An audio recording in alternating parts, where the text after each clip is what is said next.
அனைவருக்கும் மீண்டும் எனது வணக்கம். தொல்காப்பியம் மாரணக பொருள் சுட்டும் பிரிவுகள் ஓர் ஒப்பீடு. தொல்காப்பிய பொருளதிகாரம் அது மாதிரி மாரணக பொருளதிகாரம் இதில் சுட்டக்கூடிய அந்த பிரிவுகளை ஒப்பிட்டு பார்க்குறது தான் இந்த கட்டுரை. முன்னுரை. தொல்காப்பியர் ஒன்றி உயர்ந்த பாலது ஆணையால் ஒத்த தலைவனும் தலைவியும் மேற்கொள்ளும் களவு வாழ்வு கற்பாக மாறிய பின் தலைவன் தலைவியை விடுத்து தனக்காகவும் தன் நாட்டிற்காகவும் பிரிதலை மேற்கொள்கின்றான். அவ்வாறு தலைவன் கற்பில் மேற்கொள்ளும் பிரிவுகள் அறுவகைப்படும் என்கின்றார். இத்தகைய தொல்காப்பியரின் அறுவகை பிரிவுகளையும் அவை பற்றிய பிற செய்திகளையும் பிற்காலத்தில் தோன்றிய மாரணக பொருளோடு ஒப்பிட்டு ஆராய்வதாக இக்கட்டுரை அமையும். தொல்காப்பியர் சுட்டும் பிரிவுகள். தொல்காப்பியர் தம் பொருளதிகாரத்தில் கற்பில் நிகழும் பிரிவுகளை பற்றி அகத்திணையியலிலும் கற்பியலிலும் கூறி செல்கின்றார். அகத்திணையியலில் பிரிவின் 5 வகைகளை பற்றி 2 நூற்பாக்களில் உரைக்கின்றார். அவர் ஓதல் பகையே தூது இவை பிரிவே என தொல்காப்பிய பொருளதிகார அகத்திணையில் 27வது நூற்பாவில் மூவகை பிரிவுகளையும் மேவிய சிறப்பின் ஏனோர் படிமைய முல்லை முதலா சொல்லிய முறையான் பிழைத்தது பிழையாதாகல் வேண்டியும் இழைத்த ஒன் பொருள் முடியவும் பிரிவே என அகத்திணையில் 30வது நூற்பாவில் காவல் பொருள்வயில் பிரிதல் என்ற 2 பிரிவுகளையும் கூறுவதாக உரையாசிரியர்கள் சுட்டிச் செல்கின்றனர். 6வது பிரிவான பரத்தியர் பிரிவு என்ற ஒன்றை பற்றி தொல்காப்பியர் நேரடியாக நூற்பாவில் கூறவில்லை. எனினும் அதனை பற்றிய பிற செய்திகளை சுட்டிச் சென்றுள்ளார். மாரணக பொருளில் பிரிவுகள். மாரணக பொருள் கற்பில் சுட்டப்படும் பிரிவு வகைகளை பரத்தின் துரத்தல், பகைவையின் படர்த்தல், புறத்தில் இகத்தல், பொருள்வையின் தனத்தல், ஒருதலை தூதிற்கு ஒருபடுத்து இயங்கல், இருநிதி கல்விக்கு ஏகுதல் உடனே பெருமித கற்பின் பிரிவு 6 வகைத்தே என மாரணக பொருள் அதோட அகத்திணையியலில் 71வது நூற்பாவில் என அறுவகையாக மொழிகின்றது. தொல்காப்பியர் அறுவகை பிரிவில் ஒன்றாக கூறாது விட்ட பரத்தியர் பிரிவை மாரணக பொருள் அறுவகை பிரிவில் முதல் பிரிவாக சுட்டுகின்றது. மேலும் இந்நூல் பிரிதல் என்ற சொல்லை துரத்தல், படர்தல், இகத்தல் என புது சொல்லாட்சிகளில் சுட்டுகின்றது. அறுவகை பிரிவுகள் விளக்கம். ஓதல் பிரிவு மேலை நாட்டு கல்வியை கற்க பிரிதல். தூதிர் பிரிவு பகை கொண்ட இருவரை அவர்களின் பகைகளை போக்கி உறவுடையோர்களாக்க பிரிதல். பகைவயிர் பிரிதல். நாட்டு மக்களை காக்க நாட்டின் மீது போர் தொடுத்தோரை அடக்க பிரிதல். காவல் தன் நாட்டு மக்கள் பகைவரிடம் மாட்டிக்கொள்ளாது பாதுகாப்பாக இருக்க பிரிதல். பொருள்வையின் பிரிவு தன் குடும்பத்தை வறுமை நின்று காக்கவும் தன் களவு கொண்ட தலைவியை பொருள் கொடுத்து மணப்பதற்காகவும் பிரிதல். பரத்தையர் பிரிவு தலைவியிடம் பெறும் உடல் இன்பத்திற்கு பூப்பு மகப்பேறு ஈன்றனிமை போன்ற காலங்களில் ஏற்படும் தடையினால் அக்காலங்களில் பரத்தையரிடம் இன்பம் துய்க்க தலைவியை விட்டு பிரிதல். இவ்வறுவகை பிரிவில் ஓதல், பகை, தூது, காவல் என்னும் 4 வகை பிரிவுகளும் நாட்டில் உள்ள பிறருக்காக நாட்டு மக்களின் நன்மைக்காக பிரிதலால் இப்பிரிவுகள் 4ம் பொதுநல பிரிவுகள் ஆகும். மீதமுள்ள பொருள்வயில் பரத்தையர் என்னும் 2 வகை பிரிவும் தலைவன் தன் நலத்திற்காக பிரிதலின் அவ்விரு வகை பிரிவுகளும் சுயநல பிரிவுகள் ஆகும். பிரிவுகளுக்கு உரியோர். தொல்காப்பியர் மேற்கூறிய 5 வகை பிரிவுகளுக்கு உரியோரை பற்றி குறிப்பிடும் பொழுது ஓதல், தூது என்னும் 2 வகை பிரிவும் அரசர், அந்தணர் என்னும் முதல் இருவராகிய உயர்ந்தோருக்கு உரியது என்கின்றார். ஓதல் பிரிவு பற்றிய மற்றொரு நூற்பாவான உயர்ந்தோருக்கு உரிய ஓத்தின் ஆன என தொல்காப்பிய அகத்திணையியலில் 33வது நூற்பாவிற்கு உரை வகுத்த இளம்பூர்ணர் ஓதல் தொழில் வணிகர்க்கும் உரித்து என தொல்காப்பிய பொருளதிகார உரை பக்கம் 245 சிவலிங்கனார் கூறுகின்றார். தொல்காப்பியர் சொன்ன இக்கருத்தையே மாரணக பொருளும் கல்வியும் தூதும் அரசர், அந்தணர், வணிகர் என்னும் 3வருக்கும் உரிய பிரிவுகள் என கூறுகின்ற மாரணக பொருள் அகத்திணையில் 79வது நூற்பாவில். ஓதல் பிரிவில் வேதமல்லாத பிற கல்வியை கற்பதற்காக பிரிபவர்களை பற்றி பிரிவுக்கு உரியவர்கள் பற்றி மாரணக பொருள் கூடுதல் செய்திகளாக கூர்படை களத்தொழில், குஞ்சரம் புறவிதேர் ஊர்தொழில், மன்னரோடு உபய வேளாளருக்கு உரித்து என மொழிப உரன் உடையோரே. கூர்படை கலைத்தொழில், குஞ்சரம் புறவிதேர் ஊர்தொழில், மன்னரோடு உபய வேளாளருக்கு உரித்து என மொழிப உரன் உடையோரே என அகத்தினில் 8வது நூற்பாவில் மாரணக பொருளார் சுட்டுகின்றார். பகை வயிர் பிரிவுகளுக்கு உரியோர். அரசன் தன் பகைக்கு தானே செல்லுதலும் தன்னோடு ஒத்த மற்றைய அரசரோடு செல்லுதலும் பகைவயிர் பிரிதலாகும் என தொல்காப்பியர் பகைவயிர் பிரிவை பற்றி அகத்திணையில் 29வது நூற்பாவில் சுட்டுகின்றார். இதிலிருந்து பகைவயின் பிரிவுக்குரியோர் அரசன் மட்டுமே என்பது புலனாகின்றது. ஆனால் மாரணக பொருளாசிரியர் பகைவயின் பிரிவோடு துணைவயிர் பிரிவுக்கும் உரியவர் அரசனே என அகத்திணையில் 80வது நூற்பாவில் மாரணக பொருள் சுட்டுகின்றார். காவல் பொருள்வயிர் பிரிவுக்குரியோர். தொல்காப்பியர் காவல் பொருள்வயிர் பிரிவுகளை பற்றி நேரடியாக நூற்பாவில் சுட்டவில்லை. எனினும் மேவிய சிறப்பின் ஏனோர் படிமைய எனும் தொடங்கும் அகத்திணையில் 30வது நூற்பாவிற்குள் நூற்பாவிற்கு உரை கூற வந்த புலவர் குழந்தை நாட்டில் குற்றங்குறை உண்டாகாமல் மேற்பார்வையிட அதிகாரிகள் பிரிவதும் அரசருக்காகவே பிரிதலான் அரசன் பிரிவெனவே படும் என்றும் இத்தகைய பிரிவு காவற் பிரிவாகும் என்றும் வரி ஒழுங்காக வாங்கும்படி மேற்பார்வையிட பிரிதல் பொருட்பிரிவாகும் என தொல்காப்பிய பொருளதிகார உரை பக்கம் 30ல் புலவர் குழந்தை தனது உரையில் கூறுகின்றார். சிவலிங்கனார் இதிலிருந்து காவற் பிரிவுக்கு உரியவன் அரசனே என்பது புலனாகின்றது என்றும் சிவலிங்கனாரும் கூறுகின்றார். புலவர் குழந்தையோட கருத்தை சிவலிங்கனாரும் கூறுகின்றார். இதிலிருந்து காவல் பிரிவுக்கு உரியவன் அரசனே என்பது புலனாகின்றது. இதற்கு அடுத்த நூற்பாவான மேலோர் முறையை நால்வருக்கும் உரைத்து என்ற அகத்திணையில் 31வது நூற்பாவிற்கு சிவலிங்கனார் மேலோர் என்பதை மேலும் ஓர் என பிரிக்கா மேற்சூத்திரத்தில் குறிக்கப்பட்ட முறைமைகளுள் ஒன்றாகிய பொருள்வயில் பிரிவு என தொல்காப்பிய உரைவளம் பக்கம் 241ல் சுட்டுகின்றார். ஆகவே சிவலிங்கனாரின் இக்கருத்துப்படி பொருள்வயிர் பிரிவு அரசர் அந்தனர் வணிகர் வேளாளர் என்னும் நால்வருக்கும் உரித்தாகும்.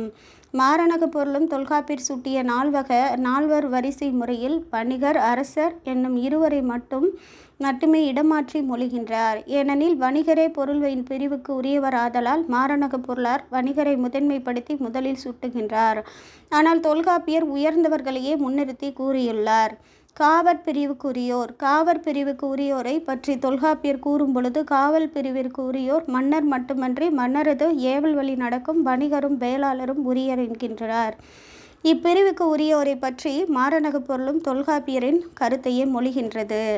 பரத்தையர் பிரிவுக்குரியோர். பரத்தையர் பிரிவின் காரணமாக தலைவியிடம் வாயில் அனுப்பும் உரிமையுடையோர் பரத்தை வாயில் நால்வருக்கும் உரித்தே நிலத்திரி பின்ற தென்மனார் புலவர். நிலத்திரி பின்ற என்மனார் புலவர் என தொல்காப்பிய பொருளதிகார பொருளியல் 28வது நூற்பாவில் சுட்டுகின்றார். இக்கருத்தையே மாரணக பொருளாலும் பரத்தையின் துரத்தல் நால்வருக்கும் பண்பை என அகத்திணையில் 78வது நூற்பாவில் மாரணக பொருள் மொழிகின்றது.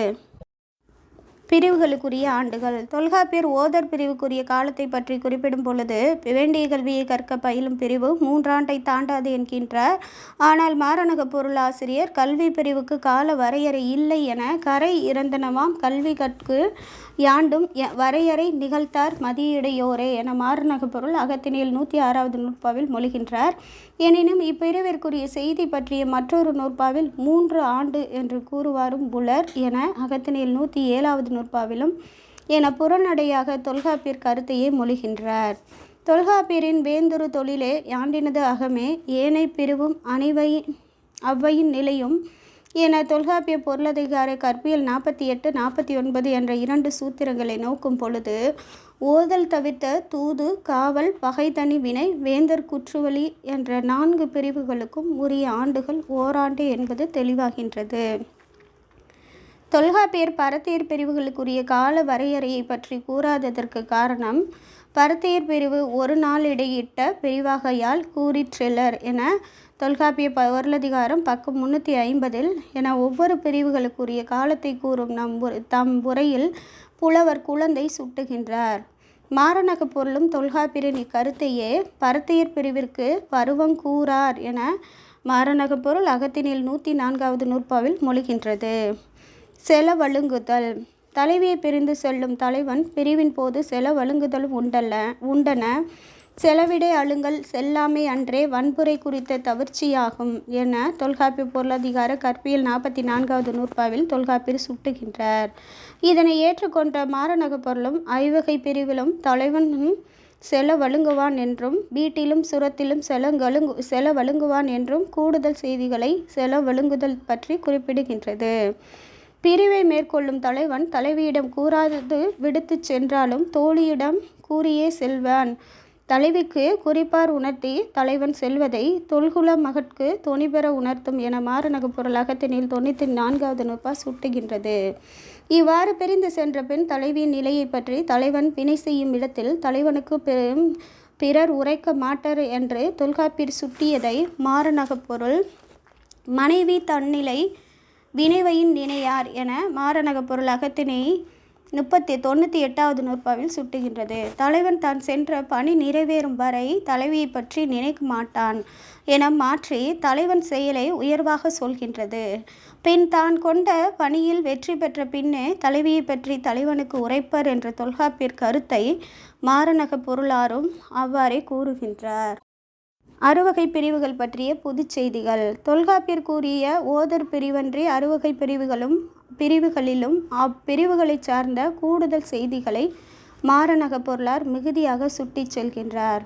படை கலன்களை கையாள கற்று கொள்ளுதலும், யானை குதிரை தேர் போன்ற ஊர்திகளில் செல்ல பயிற்சி பெறுதலும், அரசர் வணிகர் வேளாளர் என்ற மூவருக்கும் உரிய படை சார்ந்த கற்றல் தொழிலாகும் என மாறுநகு பொருள் அகத்தினில் 83வது நூற்பாவில் சுட்டுகின்றார்.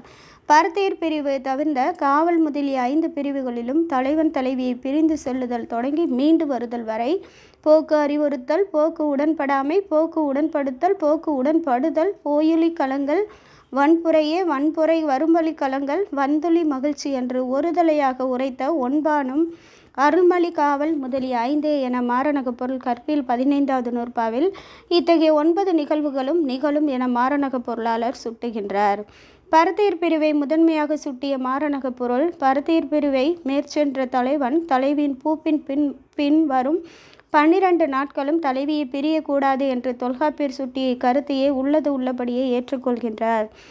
எனினும் மாறுநகு பொருள் தலைவன் பரத்தையர் பிரிவை மேற்கொள்வதற்கான காரணத்தை பற்றி கருவளர் காலம் ஆம் எனின் காதலன் பொருள் விரும்பிய பொது மகளிரை புல்லுதல் மரபு என மொழிவ மரபுணர்ந்தோரே என மாறுநகு பொருள் அகத்தினை 102வது நூற்பா புதுமை செய்தியாக சுட்டுகின்றது. மேலும் பரத்தையர் பிரிந்த தலைவனிடம் தலைவி மாதப்பூப்பு எய்திய காலத்து தன் தோழிகளில் ஒருத்திக்கு செவ்வணி அணிவித்து தலைவன் உள்ள பரத்தையர் சேரிக்கு அனுப்பி வைத்து தன் நிலையை தெரிவித்தலையும் கூடுதலாக சுட்டுகின்றது. உரை. தொல்காப்பியர் கற்பிற்குரிய பிரிவுகள் ஓதல், பகை, தூது என்று 3 வகைகளையும் முதன்மையாக கூறுகின்றார். காவல், பொருள்வயிறு என்ற 2 பிரிவுகளை பற்றி நூற்பாக்களில் நேரடியாக கூறாதுவிட்டு அவற்றிற்குரிய காலங்கள், பிரிவுக்குரியோர் ஆகியோரை பற்றிய செய்திகளை தெளிவாக கற்பியலில் கூறுகின்றார். ஐவகை பிரிவுகளை அகத்தினியலில் கூறிய தொல்காப்பியர் அவற்றுக்குரிய பிற செய்திகளை கற்பியலில் கூறுகின்றார். பரத்தையர் என்ற ஒரு பிரிவை நூற்பாவில் நேரடியாக சுட்டாத தொல்காப்பியர் அவற்றுக்கான செய்தியையும் கற்பியலிலேயே கூறுகின்றார். மாறுநகு பொருளார் தொல்காப்பியர் கூறிய 5 பிரிவுகளோடு பரத்தையர் பிரிவையும் சேர்த்து 6 பிரிவாக கூறுகின்றார். மாறுநகு பொருளார் தொல்காப்பியர் கூறிய 5 பிரிவுகளோடு பரத்தையர் பிரிவையும் சேர்த்து 6 பிரிவாக கூறுகின்றார். தொல்காப்பியருக்கு மாறாக மாறுநகு பொருளார் பரத்தையர் பிரிவை முன்னிறுத்தியும் அப்பிரிவினை பற்றிய பல புதிய செய்திகளையும் கூறுகின்றார். தொல்காப்பியர் ஓதர் பிரிவுக்குரியோரை மட்டும் சுட்ட மாறுநகு பொருளார் வேதமல்லாத பிற கல்வி கற்போரை பற்றியும் சுட்டுகின்றது. தொல்காப்பியர் ஓதல் பிரிவிற்குரிய காலம் 3 ஆண்டுகள் என சுட்ட மாறுநகு பொருளார் கல்வி பிரிவதற்கு கால வரையறை இல்லை என மொழிகின்றார். மாறுநகு பொருளார் களவுக்குரிய பிரிவுகள் சிலவற்றையும் அவற்றுக்குரிய விரிவுகளையும் கூடுதலாக சுட்டி செல்கின்றார். தொல்காப்பியர் ஒவ்வொரு பிரிவுகளையும் பற்றியும் சுருங்க கூறிய செய்திகளை மாறுநகு பொருளார் விரித்தும் புதியன பல புகுத்தியும் கூறி செல்கின்றார். தொல்காப்பிய பிரிவுகளையும் மாறுநகு பொருள் பிரிவுகளையும் இக்கட்டுரை நன்கு விளம்பியது. நன்றி, வணக்கம்.